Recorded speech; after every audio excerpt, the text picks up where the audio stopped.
So a very good morning to you. Happy mid-January, I guess we are. I'm live. I'm going to be doing some sound healing for any of you that would like to join me for this. I know some of you see this on recording a few days later, so some of you are going to join me now. So I try and get on here a couple of times a month to do this. The way I work here, it's quite similar how I do my distance healing sessions, okay? People call me up and say need some support of some kind, and it's not a mental, verbal, or cognitive thing, and so I'm working directly on their auric field, their spiritual body, their etheric field, right? That's what I work directly on. And so the difference here is I work on a group, a collective. The difference here is I'm actually going to use a grid. And the grid here, it's the shape of the Sephiroth, the Tree of Life, for any of you that are into that. And I like that because it's humanoid in shape. So I consider a large group of people, but in the form of a human body. And so where I see themes in the world and themes in their life, for example, the last week, very challenging things happening. And so I'm expecting to find sort of stuck patterns as I work here. I'm expecting to find that in the solar plexus and the root area, okay? Safety and empowerment and so on, or loss of power and so on. And I'll speak to that in a minute. The tools I'm going to use, hopefully I suggest you have your eyes closed for this, but I'm just going to tell you what I'm going to use. I'm going to use the gong first of all, and I'm breaking up energy patterns, okay, using the gong first of all. Not in a particularly technical way, but to break up energy patterns. I look forward in this year, I look forward to actually being able to show you different types of energy patterns, what's going on in the energy field and why we need to break those up, okay? Look at me grinning. So that's the first thing. The second, I'm going to be working with the didgeridoo. Now, I don't know why I work like this, but I always have done. Good morning, everyone. I don't know why I work like this, but as I work around the human body, for those of you I work on, or the collective body here, I get sort of shown through a quality of sound where I'm to work on, when I'm to work on it. And that's simply how I work. I work on how consciousness is presented to me and how that feels. When it changes, as in when it smooths out, when it changes state to a higher quality version, I know to move somewhere else. And I'm working just the same way here. It's different to working with the gong because the didgeridoo is a bit more specific in where I go and how I'm taken. And obviously you got my body being used and my throat and my mouth and so on as part of the instrument, and the presentation of energy through me can change too. All right. I'm then going to use the tuning forks that are over there, and that's to balance out the energy. Because whenever you make a change of any kind, you have to then find a balancing point, because you want to go higher from there, don't you? You want to go further, closer to where and who and what you want to be. You have to find that balancing point, that foundational point, so that you can go from there. And the last thing I'm going to do is work with the flute, and that's to weave higher presentation of energy into the physical body. This is where we want it. This is where we want it. In you and in your waking day and in your Saturday, if you're watching this live with me, we want it to help you in your day and everything that you're needing to do. I may also use the chimes again. Just do like them. I've had these chimes for so long. I actually got them in Mount Shasta, 2008. My God, where the time goes. And I love them. It just sounds so beautiful. It sounds so beautiful. So I use those as well. And what I'm trying to say is all the different things I use have a purpose. I'm not just wheeling them out for the sake of it, right? Each of them has a particular function and service for supporting the presentation of energy to you through me to you, and that's why I use it for the amount of time that I feel I'm to use it for. Okay, everything's got a place. I'm not just banging things for the sake of it. Now, I want to share something with you all, and and you can't like avoid things going on in the world. I just want to read this to you. It's a poem by Nikita Gill. The rage you are feeling comes from the same place inside your heart as the love. This is why you refuse to accept a world where cruelty reigns and the fire consumes all. You have known hope and joy and kindness like you have known water, and justice is a river that demands you do not give up on it. Okay? This is saying two things. The first is a reminder not to get lost in hopelessness. And the second is a reminder that to be human is to qualitatively have love and to qualitatively have rage. And without one of those, we are not wholly human. And I'm saying this because we are in a turbulent and challenging and tough time of humanity. I do believe we're supposed to be in it, right? To not own your love and to shy away from rage is missing the point. We want to find that place in between spiritual bypassing, which doesn't work, and reactivity, which also doesn't work. Everyone's got their place and their purpose and their own fight. But my fight, your fight, someone else's fight, not necessarily the same thing. And so if you've got someone out there shouting, this is what you got to do, and it's not for you, it's not for you. Something else is for you. Each of us has our own part of the jigsaw puzzle that is going to bridge where we are in this world and humanity to where we're supposed to be. Okay? And you might give me kickback for saying that. It might be too much, but I do believe it, and I think all of us have to start speaking more from our place of purpose. Okay? You see, this is all well and good, but it involves no cognition. It involves no words, no informational intention. That is good sometimes because we want to get above the stress and the pain and so on, so we can think clearly. But also, sometimes we just got to look at what's going on. We have to attend to what's going on. We have to not shy away or dig our heads in the sand, right? I think I've made my point. Okay. So I'm going to get started here. Just get yourselves comfortable. I probably won't be going for many more than like 25 minutes. This should not go on all day. Just get comfortable, sit down, lay down, adjust the sound as you need to. I never know how it comes through the other end, okay? So take a breath with me. I'm going to open with a brief prayer of kinds.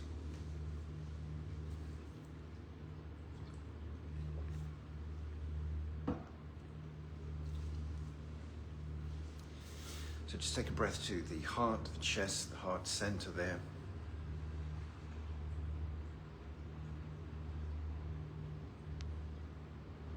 Take a minute to ground yourself any way that you like to do that. Grounding beneath you, connecting above you. And just bring a field of your own presence around you as well. Take a breath knowing that you are supported, knowing that you actually truly are surrounded by a huge depth and wave of love which just wants to get closer to you. Just wants more access to you to remind you of who and what you are.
let's take a deep full breath into the whole body, breathing from all around you into the body.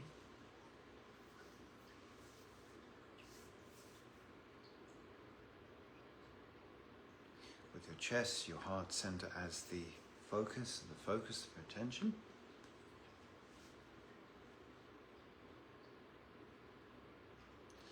I'd like you to take another inhale through a column going through the center of your body and into the earth.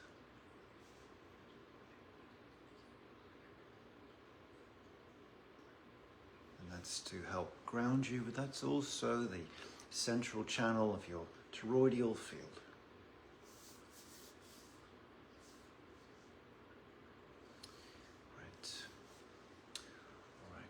All right.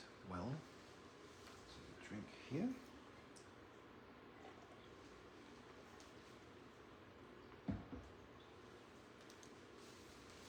always gives me cause for fascination and a little bit of alarm, actually, when I'm working in this way and the thing that's been the block or the impedance moves, it shifts and it's gone, right? And yet that impedance can cause such a disproportionately large effect in people's lives. And it's sad that people don't know about these things and the extent we go to not to feel, right? Not to feel those things. But they can move so easily, is my point. And I hope people learn and come to learn about these things, because so I come across it. It's not that it wasn't there, it's not that stuff's not there, it's just that it can move, right? And then everything else can.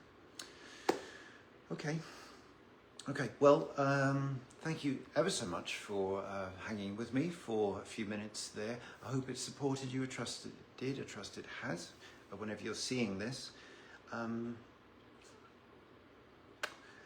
Anyone that hasn't, you're so very welcome to join me and us in our Homelight, you call it our Homelight community. You find it on my website, click for membership group. It's free to join. It's free to join and you get notifications for things like this and the other things that I do. And other than that, I wish you all a fantastic weekend. You know, make it what you will. God bless, be well, and I'll see you soon.